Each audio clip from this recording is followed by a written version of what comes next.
안녕하세요. 저는 30대 후반의 평범한 남자이고, 현재는 서울에서 조그마한 식당을 운영하면서 살아가고 있습니다.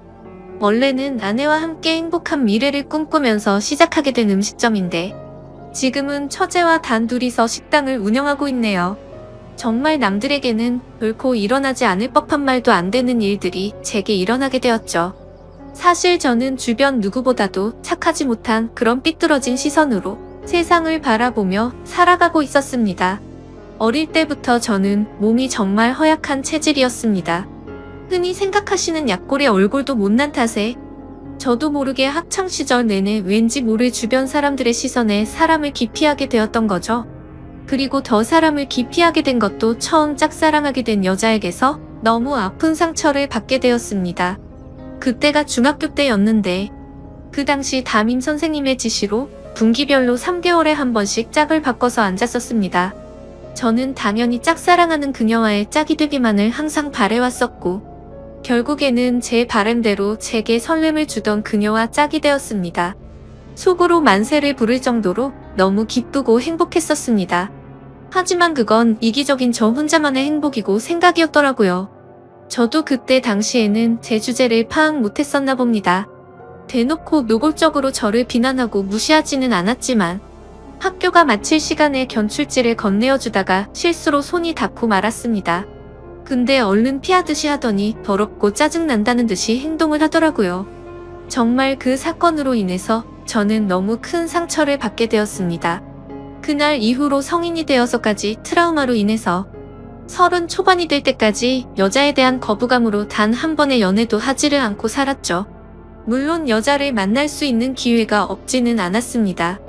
다행히도 나이가 들면서 점점 외모적으로도 자신감이 생겨갔고, 나름대로 저와 사귀고 싶다는 표현을 했던 여자들도 있었으니깐요.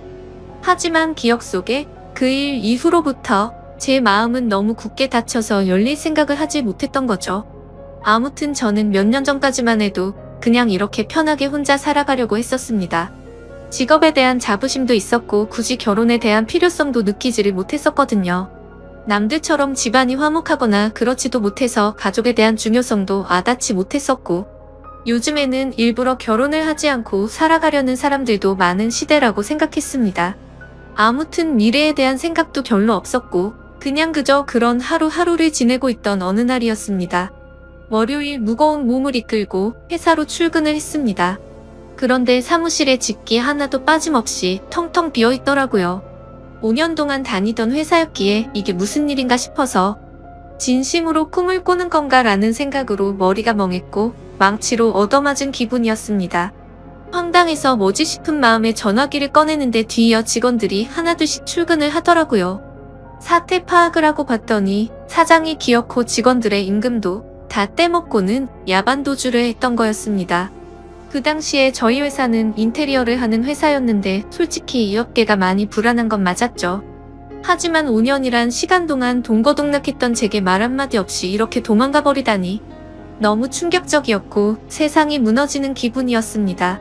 왜냐하면 월급이 조금 떼인 거라면 크게 상관없었겠죠. 하지만 사장과는 형 동생 하면서 제가 부사장 직함을 달고 있었고, 공사했던 곳에서 대금 지급이 갑자기 미뤄졌다면서 급하게 융통한다며 제게 3천만 원을 꿔갔던 상황이었습니다. 남들에겐 적다면 적은 돈이겠지만 저에겐 정말 큰 돈이어서 충격이 어마어마했죠. 게다가 돈도 돈이지만 제 성격에 모든 사람들을 기피하면서도 외동인 제게 거의 유일하게 친형같이 생각했던 사람이 또 저를 배신하게 된 거였습니다. 저도 환장할 노릇인데 직원들은 제게 이게 어떻게 된 거냐고 물어보더니 시간이 갈수록 저를 다그치면서 몰아붙이기 시작하더라고요. 이러다가는 저도 공범으로 큰일 나겠다 싶었습니다. 저는 직원들에게 빚쟁이들이 올지도 모르니까 얼른 경찰에 신고부터 하자고 설득하고 신고를 하게 되었죠. 그리고서 몇 주가 지나도록 사건은 진척이 없었습니다. 이미 사장놈은 오랜 기간 동안 도주를 계획했던 건지 해외로 출국했는데 잡기가 쉽지 않을 거라고 하더군요.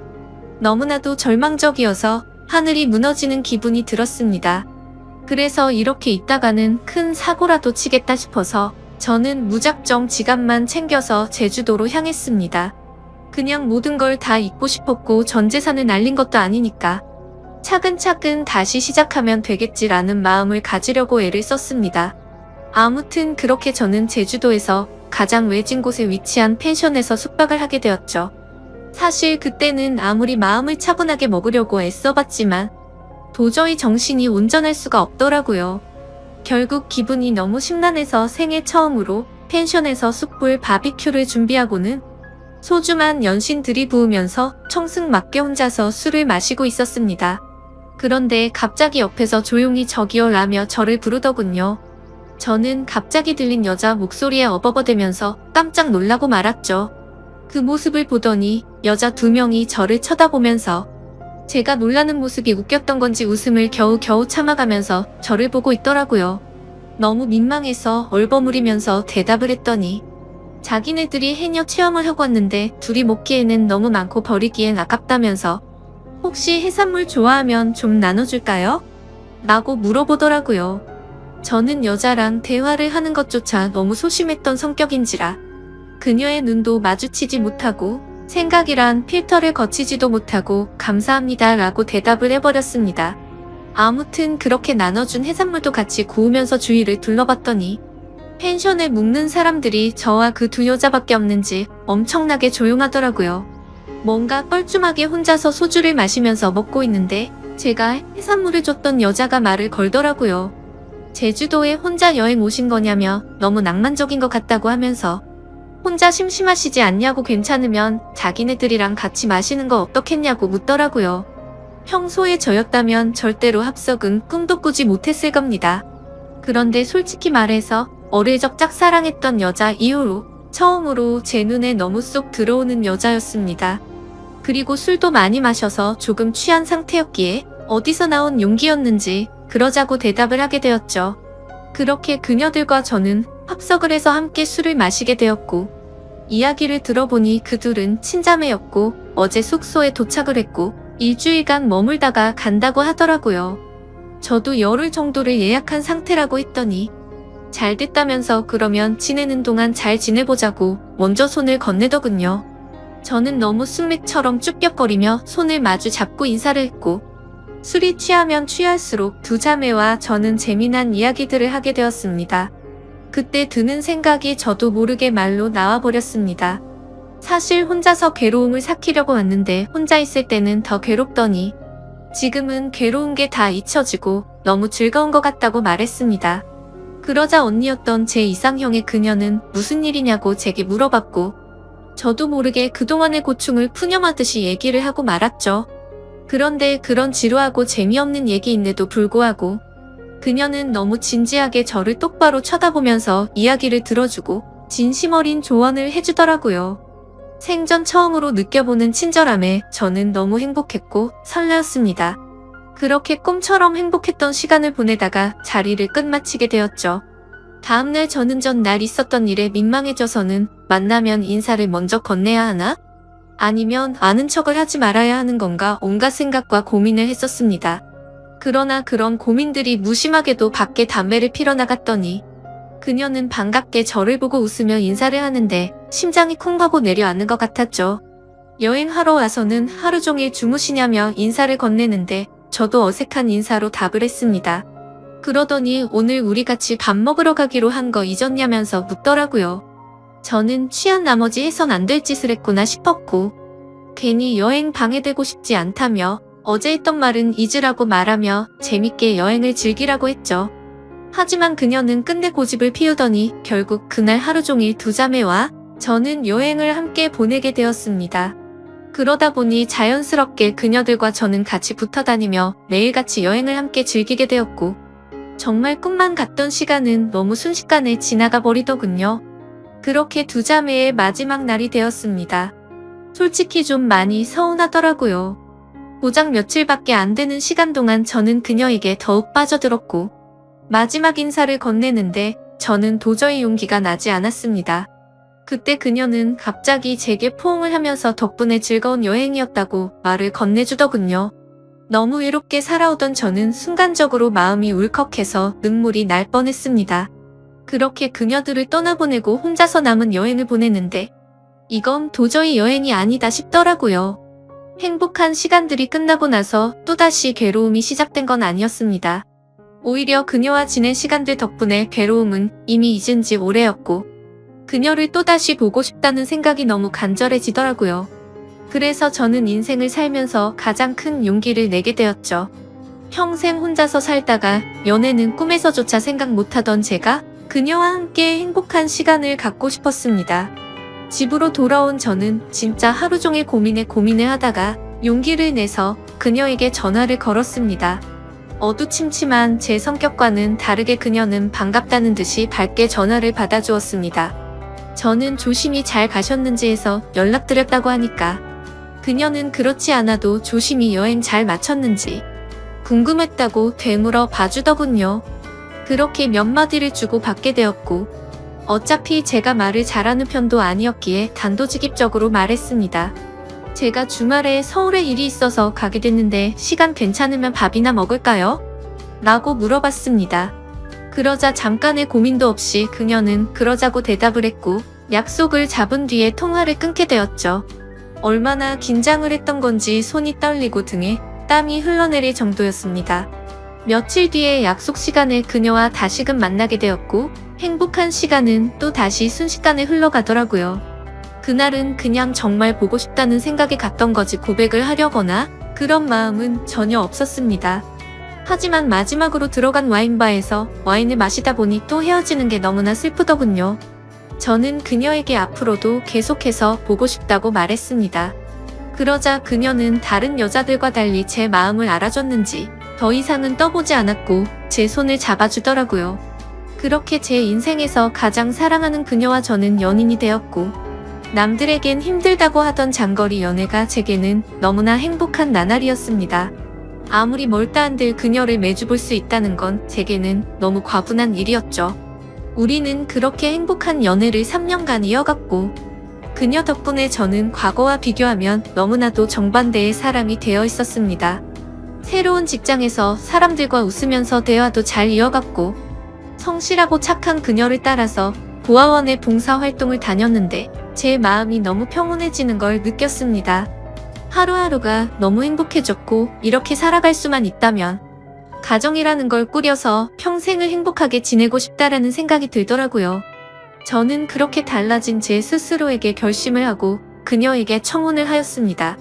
그녀는 제 청혼을 받아주었고, 저희는 결국 사랑의 결실을 맺게 되어 결혼을 하게 되었죠. 그 당시에 아내는 서울에서 처제와 함께 조그만한 식당을 운영하고 있었습니다. 그래서 아내와 상의 끝에 제가 이직을 하기로 했고, 결혼을 하면서 제가 서울로 올라오게 되었죠. 아내와 저는 인생에서 가장 행복한 부부처럼 그 누구도 부럽지 않게 지냈습니다. 결혼한 지 2년 동안 한 차례도 다툼이 없을 정도로 주변에서 누구나가 예쁘게 봐주었죠. 그렇게 행복한 나날들을 보내다가 제가 다니던 회사가 또 다시 부도가 나면서 저는 일자리를 또 잃게 되었습니다. 그때부터는 이렇게 불안한 직업을 하는 게 맞는 건가라는 고민에 빠져들었고, 막상 또 새로운 일자리를 구하려고 하니 직장 생활에 지쳐 있었죠. 그러다 힘들어하던 중 아내와 더 오랜 시간을 붙어 있고 싶었고, 그동안 모은 돈을 보태어서 새로운 식당을 여는 게 어떨까 생각이 들었습니다. 저는 인테리어 회사를 다니던 경험을 살려서 아내가 모르게 직접 발품 팔아서 새로운 식당 자리도 알아보고 양식에 어울리는 인테리어 포트폴리오를 만들어서 아내에게 말했습니다. 더 이상 내 일에 흥미를 잃어서 직장에 다니는 건 그만하고 당신과 첫째를 도와서 가게를 더 크게 해보고 싶다고 하면서 설명을 해줬죠.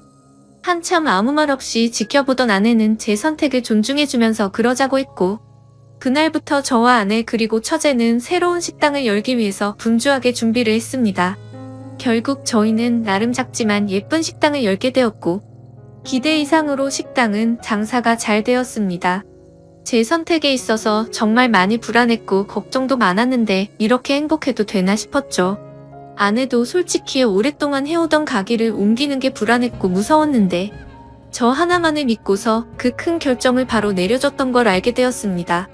저는 착한 아내에게 너무 고마웠고 평생을 행복하게 해줄 거란 마음을 제 가슴에 되새겼죠. 하지만 하늘이 너무 원망스럽게도 제 바람과 그 행복은 산산조각이 나게 되었습니다. 아내가 일을 하던 도중에 갑자기 쓰러지게 되었습니다. 처음에는 가게가 바쁜 탓에 과로해서 그런 거겠지 하며 아내를 안심시켰었죠. 며칠 뒤 정밀 검사를 받아본 결과가 나왔고 의사 선생님은 너무 위험한 위치에 암이 발견되었다고 말하더군요. 드라마나 영화에서나 들어봤지. 이런 일이 제 아내에게 생길 줄은 정말 상상조차 못했기에 그 자리에서 바로 눈물이 났습니다. 의사 선생님이 말을 이어갔습니다. 이런 말씀드릴 때가 자신도 가장 마음이 아프다고 하면서요. 솔직히 말해야 할 것 같다며 아무래도 너무 위험한 수술이 될 것 같다고 하면서 아내분에게도 솔직히 말씀을 드려야 한다고 하더라고요. 그 말을 듣는데 아내를 처음 만났던 제주도에서 처음 만난 그날 밤이 떠오르고 그동안의 일들이 순식간에 주마등처럼 지나가는데 저도 모르게 애처럼 펑펑 울어버렸습니다. 아내에게 이 모든 사실을 솔직하게 털어놓는다는 게 너무나도 어려웠습니다. 하지만 저를 저보다도 잘 아는 아내는 저를 보자마자 눈치를 채더라고요. 펑펑 울어서 알아본 건지 너무 경직되어 있는 저를 알아본 건지 저는 있는 사실 그대로를 말해줬습니다. 아내는 괜찮은 척하면서 오히려 저를 위로해주면서 말을 하더라고요. 솔직히 너무 무섭고 화도 나고 슬프지만 저를 만나서 그동안 너무 행복했다며 그래도 위험하긴 하지만 끝까지 포기는 하지 않을 테니까 좌절하지 말자고 하더군요. 그 말을 듣는 순간 제가 너무 부끄러웠습니다. 정작 아픈 아내는 저렇게 용기를 내서 힘을 내려고 하는데 도저히 저부터 무너질 수가 없었습니다. 처가댁에 연락을 해서 이 사실을 말씀드렸고 장인어른과 장모님 그리고 처제는 아내에게 찾아와서 미친 듯이 펑펑 울었습니다. 그러자 아내도 그동안 참았던 눈물이 터진 건지 애처럼 펑펑 우는데 정말 가슴이 찢어졌습니다. 그렇게 아내는 항암 치료를 시작하게 되었고 날이 가면 갈수록 급속도로 야위어가는 아내를 보고 있으니 모든 게 너무 원망스러웠습니다. 괜히 나를 만나서 아내가 이렇게 아프게 된 것만 같고 죽을 만큼 너무나도 힘이 들었습니다. 그렇게 힘든 시간을 지나서 아내의 수술이 있기 전날 밤 아내와 저는 한참 동안 이야기를 나누었습니다. 그때 처음으로 알게 되었던 건 아내도 제주도에서 처음 본 그날 저에게 호기심이 생겼고 관심이 갔었다고 하더군요. 그래서 다음날 같이 밥 먹자는 약속을 한 적이 없었지만 일부러 거짓말을 해서 같이 합류해서 여행을 한 거였다고 하더라고요. 물론 제 여행을 방해하고 싶었던 건 아니었고 제가 그날 밤 혼자 있을 때 더 괴롭다고 했던 말이 밤새도록 신경이 쓰였답니다. 제 아내의 성심이 깊은 건 알았지만 그 말을 듣는 순간 눈물이 멈추지가 않더군요. 그러면서 수술이 어려운 건 우리 모두가 다 잘 알고 있는 사실이니까 지금 말을 해야겠다고 하더라고요. 혹시라도 자신이 잘못되더라도 제발 당신 탓이라고 생각하지 말고 행복했으면 좋겠다고 말했습니다. 그리고 우리가 함께 시작했던 가게도 자신에겐 너무 행복한 추억이 가득한 곳이니 슬픈 감정보다도 행복한 추억을 떠올리면서 계속 지켜달라고 했죠. 그렇게 밤새도록 저희는 끊임없이 많은 대화들을 나누었고 결국에 제가 인생에서 가장 사랑하던 제 아내는 이 세상을 떠나고 말았습니다. 아내를 떠나보내고 하루하루가 너무 괴롭고 인생이 무너진 듯 슬펐습니다. 솔직히 돈 몇천만 원 사기당했던 건 정말 세 발의 피조차도 안 될 정도의 괴로움이었습니다. 정신 나간 사람처럼 죽을 만큼 술을 마셔대기도 해봤지만 다 소용없었습니다. 시간이 지나면 이 아픔이 줄어들 수 있을까 싶은 생각만 가득했습니다. 그렇게 집에서 틀어박혀서 지낸 지 몇 주가 지났을 무렵이었습니다. 항상 조용하고 내성적이던 처제가 집에 들어와서는 마치 다른 사람처럼 온갖 잔소리를 늘어놓기 시작하더라고요. 언니가 지금 이 꼴을 보려고 그렇게 떠나간 줄 아냐면서 화를 내더군요. 형부 혼자서만 힘든 줄 착각하지 말라며 주변 사람들 생각해서 제발 그만하라면서 화를 내다가 울더라고요. 정말 예전이나 지금이나 너무 이기적인 나쁜 놈이었습니다. 저뿐만 아니라 모두가 다 힘들어도 꿋꿋이 버텨내고 있다라는 생각이 들더군요. 울고 있는 처제에게 다가가서 저도 같이 울면서 미안하다고만 되뇌었죠. 그러다 처제와 함께 밖으로 나가서 같이 술을 한잔하면서 이야기를 나누었습니다. 가게는 이렇게 계속 문을 닫아둘 거냐고 물어보더라고요. 솔직히 아내 생각에 미쳐버릴 것 같아서 가게 근처도 갈 수가 없었습니다. 하지만 그건 너무 비겁한 짓이란 것 정도는 알았죠. 그런 생각을 하던 찰나의 처제도 저와 같은 생각을 말하더군요. 언니 생각에 자신도 가게 근처도 못 가겠다며. 근데 언니가 제게 했던 말을 처제에게도 똑같이 했더라고요. 마지막으로 부탁한다면서 좋았던 추억 가득한 가게를 계속했으면 좋겠다고 했답니다. 사실 아내가 왜 그렇게 가게에 집착하는지는 저도 잘 알고 있었습니다. 아내는 저와 제 처제를 생각해서인 마음도 당연히 있었지만 너무 착한 심성에 그동안 어려운 아이들에게 무료급식을 주던 걸 멈추지 않기를 바랬던 거였죠. 세상에 어떻게 이런 착한 여자가 또 있을까요? 사실 이런 마음을 갖고 있는 것도 가게를 가게 된 날 알게 되었습니다. 첫째와 저는 아내의 부탁을 이어나가기 위해서 결심을 했고 다음날 가게로 나갔습니다.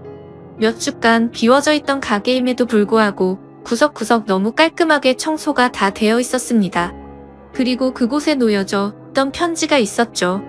아내는 가족들과 저에게 너무 많이 미안하답니다. 제게는 평생 행복하게 함께 지내면서 흰머리 나는 것도 보고 싶었고 우리에게 아이도 낳아서 행복한 미래를 꿈꿨는데 너무 마음이 아프다네요. 그러면서 자신을 대신해서 아이들에게 도움을 주면서 평온함을 느껴줬으면 좋겠답니다. 스스로 자책하지 말고 세상에 주어진 걸 감사하게 느끼면서 주변 사람들에게 사랑을 베풀다 보면 우리는 또 다시 금방 만나서 행복하게 지낼 거라고 하네요. 첫째와 저는 그 편지를 읽고 또 한바탕 울어버리고 말았습니다. 그날 저와 처제는 그동안 상한 음식들을 모두 정리하고 밤새도록 정리를 했습니다. 아내의 바람대로 다시 장사를 하기 위해서 준비들도 하였고 장사를 시작하고서 정신없는 나날들을 보냈던 것 같네요. 처제는 언니 대신해서 잔소리